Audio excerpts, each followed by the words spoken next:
जय श्री कृष्णा। जिंदगी में खुदा से इतना मांगना, माँ बाप के बिना कोई घर ना हो और कोई माँ बाप बेघर ना हो। तो चलिए कहानी को शुरू करते हैं। बहू बेटे को मिला जोरदार सबक। तेज कदमों से चलते हुए सोमनाथ जी घर के अंदर आ रहे थे। गुस्से की ज्वाला उनके दिल में दहक रही थी। पुलिस को फोन उन्होंने पहले ही कर दिया था। जैसे ही घर के अंदर आए तो उन्हें अपनी बहू मीना के हंसने की आवाज आई, जो अपने पति मनीष के साथ घूमने जाने का प्लान बना रही थी। दोनों के चेहरे खुशी से खिले हुए थे। यह दृश्य देखते ही सोमनाथ जी का गुस्सा साथ में आसमान पर पहुंच गया। हद हो गई है बेशर्मी की। पैसों के इतने लालच कि तुम लोगों ने अपनी माँ की जिंदगी ही खतरे में डाल दी। वहां मेरी पत्नी बेचारी अस्पताल में पड़ी, जिंदगी और मौत के बीच में झूल रही है, और तुम लोग यहाँ जश्न मना रहे हो।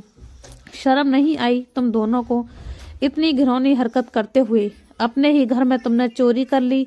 सोमनाथ जी की यह बातें सुनकर उनकी बहू मीना बेबाक होकर बोली, अरे बाबूजी, आपको क्या जरूरत पड़ी है इस उम्र में इतना कष्ट झेलने की? आप दोनों की अब उम्र हो चली है और आप इस उम्र में उन पर इतना पैसा पानी की तरह बहाए जा रहे हैं। माँ जी को उनकी हालत पर छोड़ दीजिए और चैन से रहिए, और हमें भी चैन से जीने दीजिए। इतना सुनते ही सोमनाथ जी आंख बबूला हो गए और उन्होंने एक जोर का तमाचा अपनी बहू के गाल पर जड़ दिया। बाबूजी, आपकी हिम्मत कैसे हुई मेरी पत्नी पर हाथ उठाने की? तभी एक और झन्नाटेदार थप्पड़ की आवाज से पूरा घर गूंज उठा और मनीष अपने गाल पर हाथ रखकर चुपचाप खड़ा हो गया। फिर सोमनाथ जी बोले, क्या इसी दिन के लिए मैंने तुझे पढ़ा लिखा कर बड़ा किया था कि तू अपने माँ बाप को ही खून के आंसू सुरुलाए? उसी समय दो पुलिस वाले भी घर के अंदर आए। उन्हें देखते ही मनीष और मीना के पसीने ही छूट गए और सोमनाथ जी बोले, इंस्पेक्टर साहब, गिरफ्तार कर लीजिए इन दोनों को। मुझे ऐसी औलाद नहीं चाहिए जो अपने माँ बाप के मरने की राह देख रही हो। इतना सुनते ही मनीष अपने पिता के पैरों में गिर पड़ा और बोला, नहीं बाबूजी, ऐसा मत कीजिए। हम बर्बाद हो जाएंगे, कहीं के नहीं रहेंगे। बस एक बार हमें माफ कर दीजिए। बस बेटा, एक ही बारी में हेकड़ी निकल गई तुम्हारी। आज भी मैं उस दिन को याद करके मैं रो पड़ता हूँ जब मैं तुम्हारे सामने तुम्हारी माँ का इलाज के लिए मिन्नतें कर रहा था।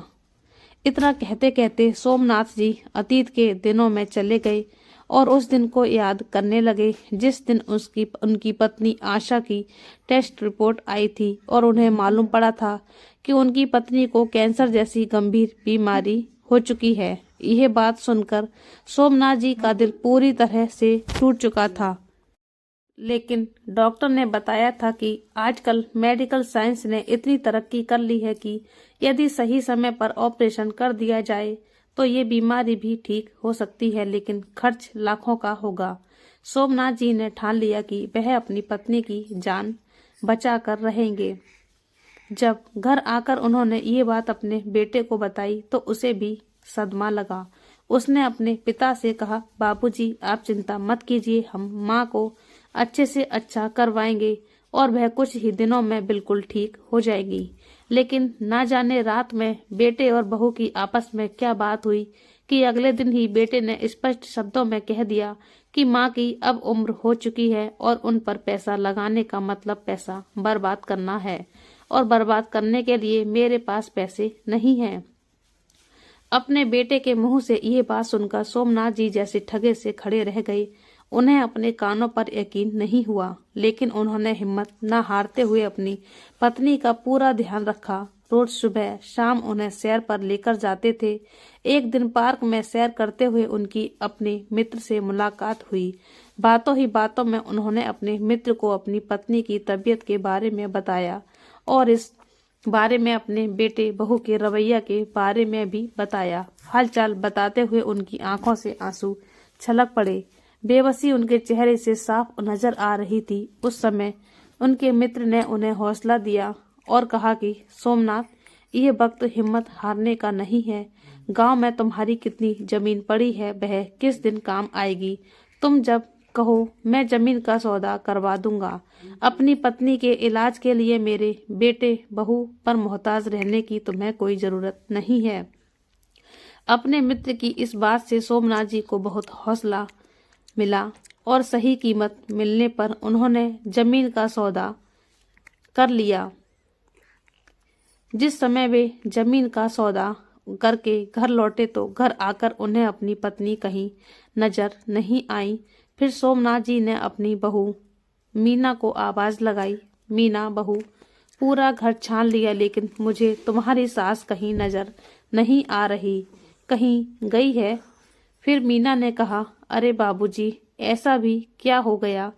तभी सोमनाथ जी बोले, अरे मैं उसे कह कर गया था कि मैं गांव के मैं सरपंच से मिलने जा रहा हूँ, उसके बाद मुझे बैंक भी जाना है और कुछ कागजात पर तुम्हारी सास के साइन चाहिए थे।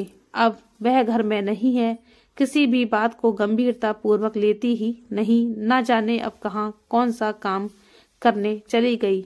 मेरी बात को अनसुना करके तभी उनकी बहू मीना बोली, माँ जी तो मंदिर गई हैं, थोड़ी देर पहले ही निकली हैं। लेकिन बाबूजी आपको कौन से कागजों पर साइन चाहिए माँ जी के, यह तो बताइए। कुछ जरूरी कागजात हैं बहू। ऐसा कहते हुए सोमनाथ जी बोले, ये आशा भी हद करती है, उसे मालूम है कि उसकी तबीयत दिन ब दिन बिगड़ती जा रही है, लेकिन फिर भी मंदिर जाना एक दिन भी नहीं भूलती। अपने हाथों में लिए हुए बैग को अपने सीने से चिपकाते हुए सोमनाथ जी बोले, अगर आज काम नहीं हुआ तो फिर बात अगले हफ्ते तक टल जाएगी। तभी मीना की नजर उनके बैग पर गई और बोली, वैसे बाबूजी आपने बताया नहीं कि आप बैंक क्यों जा रहे थे। फिर सोमनाथ जी बोले, कुछ नहीं बहू, कुछ जरूरी काम था। तभी दरवाजे पर कोरियर आया तो मीना कोरियर लेने चली गई, परंतु सारे काम करते हुए भी उसका ध्यान अपने ससुर के बैग पर बराबर बना हुआ था। कोरियर अपने कमरे में रखकर मीना ने अपने सास ससुर के कमरे में झांका तो देखा तो उसके ससुर सोमनाथ जी कुछ ढूंढ रहे थे। उनके चेहरे पर परेशानी दिख रही थी। मीना बिना दस्तक के ही कमरे में घुस गई और बोली, देखिए ना बाबूजी, सासू माँ को अपनी तबीयत की चिंता ही नहीं है, अभी तक नहीं आई मंदिर से। बहू की आवाज सुनते ही सोमनाथ जी ठिठक गए और उनके हाथ से वह बैग नीचे गिर गया। जैसे ही बैग गिरा उसमें से 500 रुपए के नोटों के बंडल निकलकर फर्श पर गिर गए। पैसों की गड्डियां देखते ही मीना की आंखें खुली की खुली रह गईं।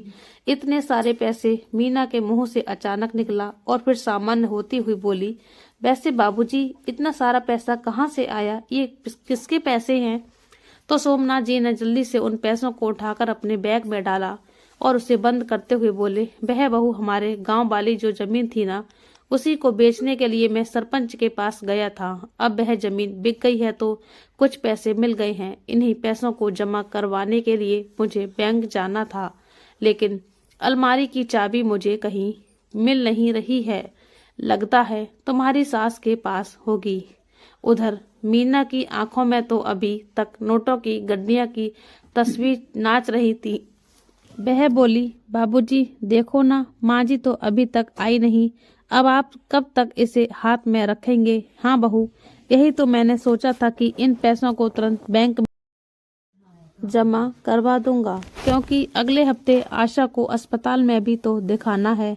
अब तो डॉक्टर ने भी कह दिया है कि अगर जल्द से जल्द ऑपरेशन ना करवाया गया तो मामला हाथ से निकल जाएगा। तभी मीना बोली, बाबूजी वह सब तो ठीक है, लेकिन इन पैसों को कहाँ संभाल कर रखेंगे। बहू, जब तक आशा नहीं आती तब तक मैं इसी कमरे में बैठा हूँ और मैं कर भी क्या सकता हूँ। फिर उनकी बहू मीना कहने लगी, अरे बाबूजी आप मुझ पर इतना भी विश्वास नहीं करते। आप मुझे दीजिए ये पैसे, मैं अलमारी में रख देती हूँ, और यदि विश्वास नहीं है तो अलमारी की चाबी भी लाकर आपको दे देती हूँ। फिर सोमनाथ जी बोले, अरे नहीं बहू, ये तुम कैसी बातें कर रही हो। तुम हमारी बहू हो, तुम पर विश्वास नहीं करेंगे तो किस पर करेंगे। ठीक है, जब तक आशा नहीं आती तब तक इसे तुम अपने पास रखो। इतना सुनते ही मीना के चेहरे पर ऐसी खुशी आ गई मानो वह इसी वक्त का कब से इंतजार कर रही थी। मुस्कुराती हुई मीना उस बैग को लेकर अपने कमरे में चली गई। कमरे में जाते ही सबसे पहले उसने पैसों पर एक नज़र दौड़ाई, लेकिन उसकी आंखें फटी की फटी रह गईं जब उसने देखा कि बैग में पूरे 10 लाख रुपए थे।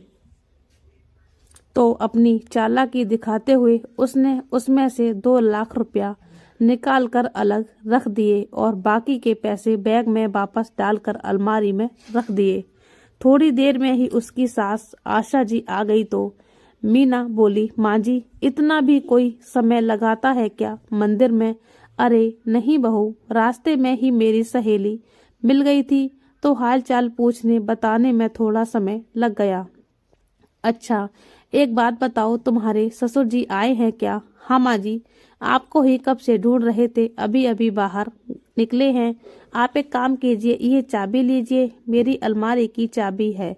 मेरी अलमारी में ससुर जी ने अपना बैग रखा है, आप ले जाकर अपनी अलमारी में रख लीजिए। वह क्या है ना, ढेर सारे पैसे हैं, कल को इधर इधर हो गए तो आप सब तो मेरा ही नाम लगाएंगे, क्योंकि ससुराल में सबसे पहले शक तो बहू पर ही जाता है।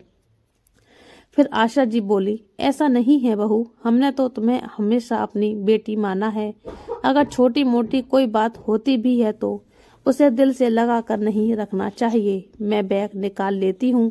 ऐसा कहते हुए आशा जी बहू के कमरे में जाने लगी तो अचानक उनका दिमाग ठनका कि आज तक जो बहू अपने कमरे का दरवाजा तक भी बंद रखती थी, उसे बहू ने उन्हें अपनी अलमारी की चाबी कैसे दे दी। लेकिन फिर इस विचार को रफा दफा करते हुए वह बहू के कमरे में गई और अलमारी खोलकर अपने पति का बैग निकाल कर ले आई और अपने कमरे की अलमारी में रख दिया। उसी समय सोमनाथ जी आए और बोले, हद करती हो आशा, तुम भी। मैंने तुमसे कहा था कि जब मैं आऊंगा तो तुम घर पर रहना, लेकिन तुम मेरी बात सुनती हो ही कहाँ हो। पति की बात सुनकर आशा जी बोली, अरे जिस काम के लिए आप मुझे ढूंढ रहे थे वह काम तो मैं पहले ही कर चुकी हूँ। तभी सोमनाथ जी ने कहा, कौन सा काम? फिर आशा जी बोली, अरे जो बैग आपने बहू को दिया था मैंने अलमारी में रख दिया है, और देखिए ताला लगाकर चाबी भी अपने पास रखी है। वह तो ठीक है, लेकिन तुमने बैग चेक कर तो लिया ना? ठीक से तो रखा है ना? हाँ, पूरा बैग उठाकर अंदर रखा है। आप मुझे बुद्धू समझते होंगे, लेकिन आपकी आशा इतनी बुद्धू है नहीं। अरे नहीं आशा, तुम बस जरूरत से ज्यादा सीधी हो, किसी पर भी भरोसा कर लेती हो ना। लेकिन ये दुनिया बहुत बुरी है, अब दूर क्यों जाना, अपने घर में ही देख लो। मौका मिलने पर हमारा अपना बेटा भी हमें छलते समय नहीं सोचेगा। अरे आप भी ना इतना मत सोचा कीजिए, मुझे तो आपकी ही चिंता लगी रहती है। कल को अगर मुझे कुछ हो गया तो आपका ख्याल कौन रखेगा? एक पल को भी ये बात आपने अपने मुंह पर मत लाना। आशा जी के मुंह पर हाथ रखते हुए सोमनाथ जी बोले, मैंने सभी रिश्ते आजमा लिए हैं कि कौन अपना है और कौन बेगाना। हम दोनों का रिश्ता ही एक ऐसा जो निस्वार्थ भाव से एक दूसरे के लिए सोचते हैं, वरना तो अपनी औलाद भी अपनी नहीं है। अजी, आप अपने बेटे के खिलाफ मन में जहर मत रखिए। अब वह शादीशुदा है, उसकी पत्नी की जिम्मेदारी भी उस पर है, और बहू की तो आए दिन कोई ना कोई मांग चलती रहती है। अब वह उसके शौक पूरे करेगा या अपने माँ बाप को देखेगा। अजी छोड़िए ना इन बातों को, मैं चाय बनाती हूँ, बैठकर चाय पीते हैं। दरअसल सोमनाथ जी अपनी पत्नी आशा की बीमारी को लेकर बहुत परेशान रहती थी, और आशा जी की बीमारी का इलाज बहुत महंगा था, जो केवल शहर के सबसे बड़े अस्पताल में ही संभव था। अगले दिन उन्होंने अपनी पत्नी के ऑपरेशन के लिए तारीख ले ली। उस समय उनका बेटा मनीष दूसरे शहर गया हुआ था। 2 दिन बाद जब वह लौट कर आया तो मीना ने तुरंत उसके कान भर दिए। वह गुस्से से भड़कता हुआ बाहर निकला और बोला, बाबूजी, ये सब क्या लगा रखा है आपने? तभी सोमनाथ जी अपनी सोच की मुद्रा से बाहर आते हुए बोले, किस बारे में बात कर रहे हो बेटा? मैं कुछ समझा नहीं। इतना भी ना समझ मत बनिए बाबूजी, आपको अच्छे से पता है मैं माँ के विषय में बात कर रहा हूँ। क्यों बेटा, उसे बेचारी ने तुम्हारे क्या बिगाड़ दिया? वह तो स्वयं कैंसर से जूझ रही है। हाँ, मैं सब जानता हूँ, लेकिन आपको शायद समझ नहीं आ रहा। पहले ही माँ के इलाज के लिए आप गहने बेच चुके हैं और अब आपने अपने गांव की जमीन भी बेच दी और मुझसे पूछना तक भी जरूरी नहीं समझा। मेरी सलाह भी आपके लिए कोई मायने नहीं रखती। फिर सोमनाथ जी बोले, अच्छा हुआ जो तुम्हारे सूत्रधारों ने तुम तक खबर पहुंचा दी। अब क्या करूं बेटा, तूने तो अपनी माँ को मरने के लिए छोड़ दिया है, उसकी तो चिंता है नहीं तुझे। दिन रात अपनी पत्नी की फरमाइश से पूरी करने में लगा हुआ है। तभी मनीष बोला, मुझे समझ नहीं आता, आखिर आपको हुआ क्या है? मैं क्या आप लोगों को दुश्मन हूँ? लेकिन बेटा, तुम्हारी हरकतों से ये भी नहीं लगता कि तुम्हें अपनी माँ की चिंता है। 1 महीना पहले तुमने 10 लाख की कार खरीदी है और अभी कुछ दिनों पहले की ही बात है जब तुमने बहू को सोने का हार खरीद कर दिया है। अपने और अपनी पत्नी के शौक पूरे करने के लिए तुम लाखों रुपए खर्च कर सकते हो, लेकिन अपनी माँ के इलाज के लिए नहीं। और रही उस जमीन की बात, तो वह जमीन मैंने अपने खून पसीने से कमाए हुए पैसे से खरीदी थी, और अगर बेच दी तो इसमें मुझे तुमसे पूछने की क्या जरूरत थी? लेकिन बाबूजी, मेरा भी अपना परिवार है, मेरी बीबी बच्चे का कुछ तो सोचिए। आप तो हमें कंगाल करते चले जा रहे हैं। फिर सोमनाथ जी गुस्से में बोले, बेटा क्या बोला तूने? बीबी बच्चे तुझे इस दुनिया में लाने वाला कौन है? तेरी माँ, मेरी आशा। जिस दिन तुझे बुखार होता या तू बीमार हो जाता तो हम दोनों में से कोई खाना नहीं खाता था। पूरी पूरी रात जाग कर तेरी माँ तेरा ख्याल रखती थी, फिर भी उसके चेहरे पर शिकन तक नहीं आती थी। दिन रात तेरी नजरें उतारती थी। बस बाबूजी, इन सब फालतू की बातों में मेरा समय खराब मत कीजिए। कौन सा एहसान कर दिया था आपने मुझ पर? हर माँ बाप अपने बच्चों के लिए करते हैं। तभी सोमनाथ जी आंखों के कोरों से आंसू पोंछते हुए कपकपाती आवाज में बोले, खबरदार अब एक शब्द भी आगे बोला तो परसों मैं तुम्हारी माँ के इलाज के लिए उसे अस्पताल लेकर जा रहा हूँ और इस बारे में मुझे किसी की राय नहीं लेनी है।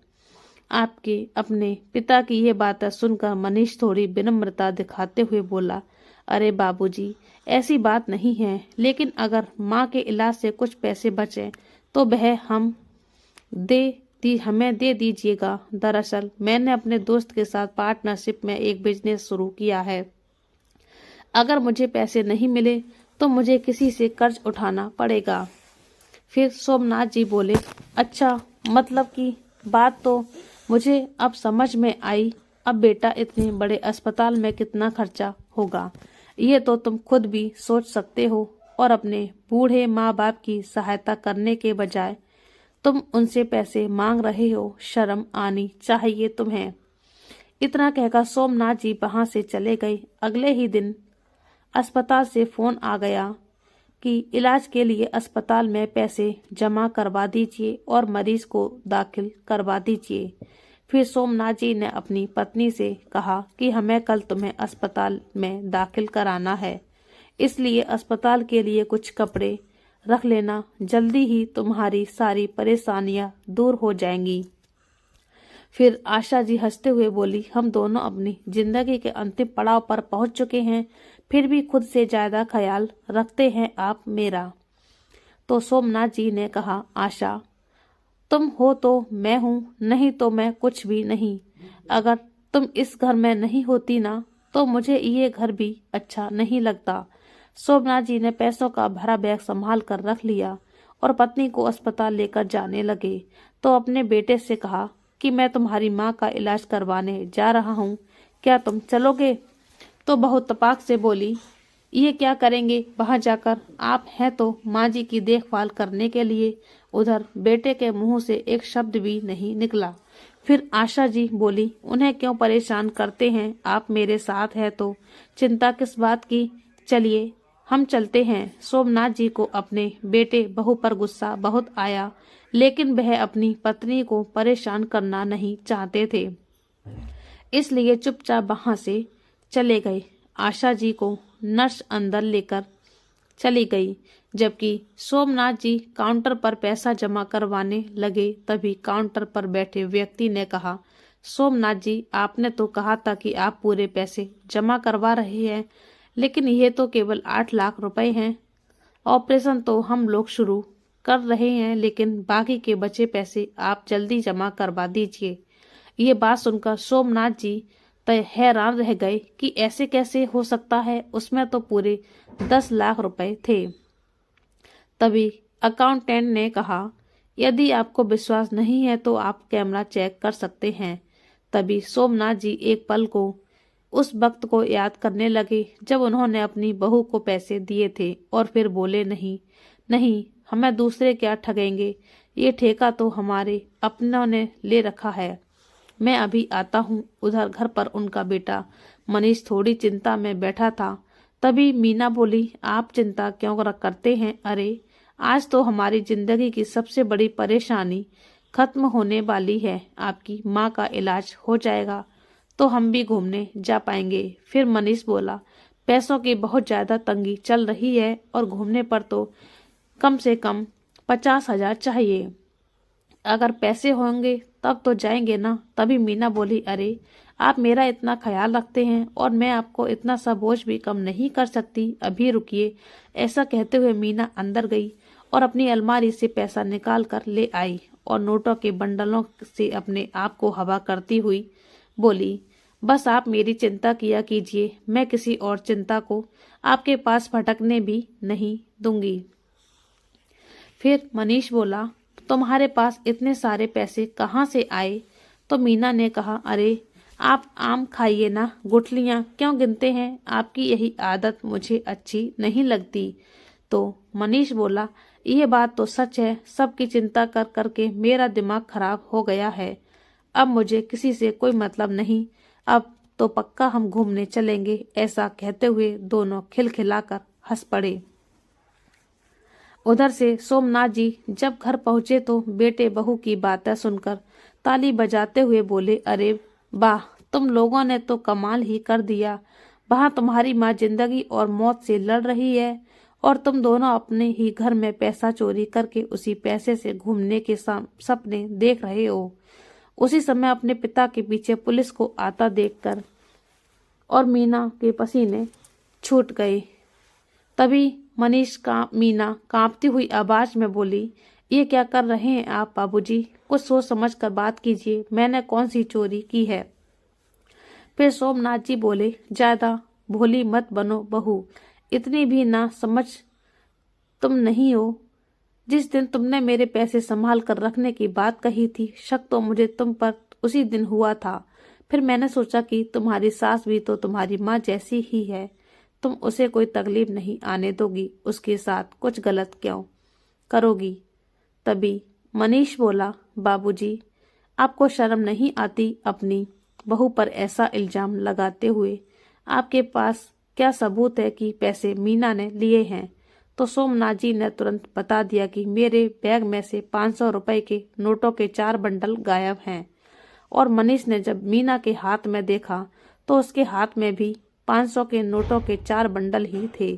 तभी मीना बोली, अरे बाबूजी, अब आप लोगों की जिंदगी के दिन ही कितने बचे हैं और आप इस उम्र में उन पर इतना पैसा पानी की तरह बहाए जा रहे हैं। माँ जी के इलाज को छोड़िए, खुद भी चैन से रहिए और हमें भी रहने दीजिए। इतना सुनते ही सोमनाथ जी आंख बबूला हो गए और उन्होंने एक जोर का तमाचा अपनी बहू के गाल पर जड़ दिया। बाबूजी, आपकी हिम्मत कैसे हुई मेरी पत्नी पर हाथ उठाने की? तभी एक और झन्नाटेदार थप्पड़ की आवाज से पूरा घर गूंज उठा और मनीष अपने गाल पर हाथ रखकर चुपचाप खड़ा हो गया। फिर सोमनाथ जी बोले, क्या इसी दिन के लिए मैंने तुझे पढ़ा लिखा कर बड़ा किया था कि तू अपने माँ बाप को ही खून के आंसू रुलाए? फिर सोमनाथ जी बोले, इंस्पेक्टर साहब, गिरफ्तार कर लीजिए इन दोनों को। मुझे ऐसी औलाद नहीं चाहिए जो अपने माँ बाप के मरने की राह देख रही हो। इतना सुनते ही मनीष अपने पिता के पैरों में गिर पड़ा और बोला, नहीं बाबूजी, ऐसा मत कीजिए, हम बर्बाद हो जाएंगे, हम कहीं के नहीं रहेंगे, बस एक बार हमें माफ कर दीजिए। बेटा भूलो मत, तुम्हारा बाप हूँ मैं। अगर तुम्हें पढ़ा लिखा कर इस काबिल बना सकता हूँ तो मैं समय आने पर सबक भी सिखा सकता हूँ। और वैसे भी मुझे अपने घर में चोरों की कोई जरूरत नहीं है। जो जिस थाली में खाए उसी में छेद करे, दूर हो जाओ मेरी नजरों से। तभी मनीष अपने पिता के पैरों में गिर गया और गिड़गिड़ाते हुए कहने लगा, नहीं पिताजी, मुझे माफ कर दीजिए। बहुत सारा पैसा लगाकर मैंने नया बिजनेस शुरू किया है। मैं जेल चला जाऊंगा तो बहुत नुकसान हो जाएगा। इससे पहले कि सोमनाथ जी कुछ कहते, मीना बोली, अरे ऐसा भी क्या हो गया, हमें फांसी थोड़ी ना लग जाएगी। मेरे पापा के पास बहुत पैसा है, वह मुझे एक पल के लिए भी जेल में नहीं रहने देंगे और उसके बाद हम मेरे पापा के साथ ही रहेंगे। तभी मनीष ने गुस्से में आकर अपनी पत्नी को एक दमदार तमाचा लगाया और बोला, केवल तुम्हारी इन्हीं हरकतों की वजह से आज मुझे ये दिन देखने पड़ रहे हैं और तुम्हारी हरकतों का जिम्मेदार कहीं ना कहीं मैं भी हूँ। आज मैं अपने ही घर में चोर बन बैठा हूँ। सोमनाथ जी ने अपने बेटे को अपनी गलती का पश्चाताप कराते देख पुलिस को वापस जाने के लिए कह दिया और फिर उन दोनों से बोले, अब तुम अपने झगड़ा सुलझाते रहो, मुझे तो अपनी पत्नी की जान बचानी है, ये पैसा मेरे हवाले करो।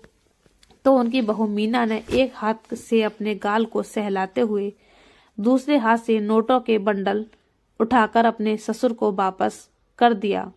जाने से पहले सोमनाथ जी बोले, और हाँ, तुम अपने रहने का इंतजाम ऊपर की मंजिल पर कर लो, क्योंकि अब मैं अपनी पत्नी के साथ शांति से रहना चाहता हूँ और इस बात पर कोई बहस नहीं होगी।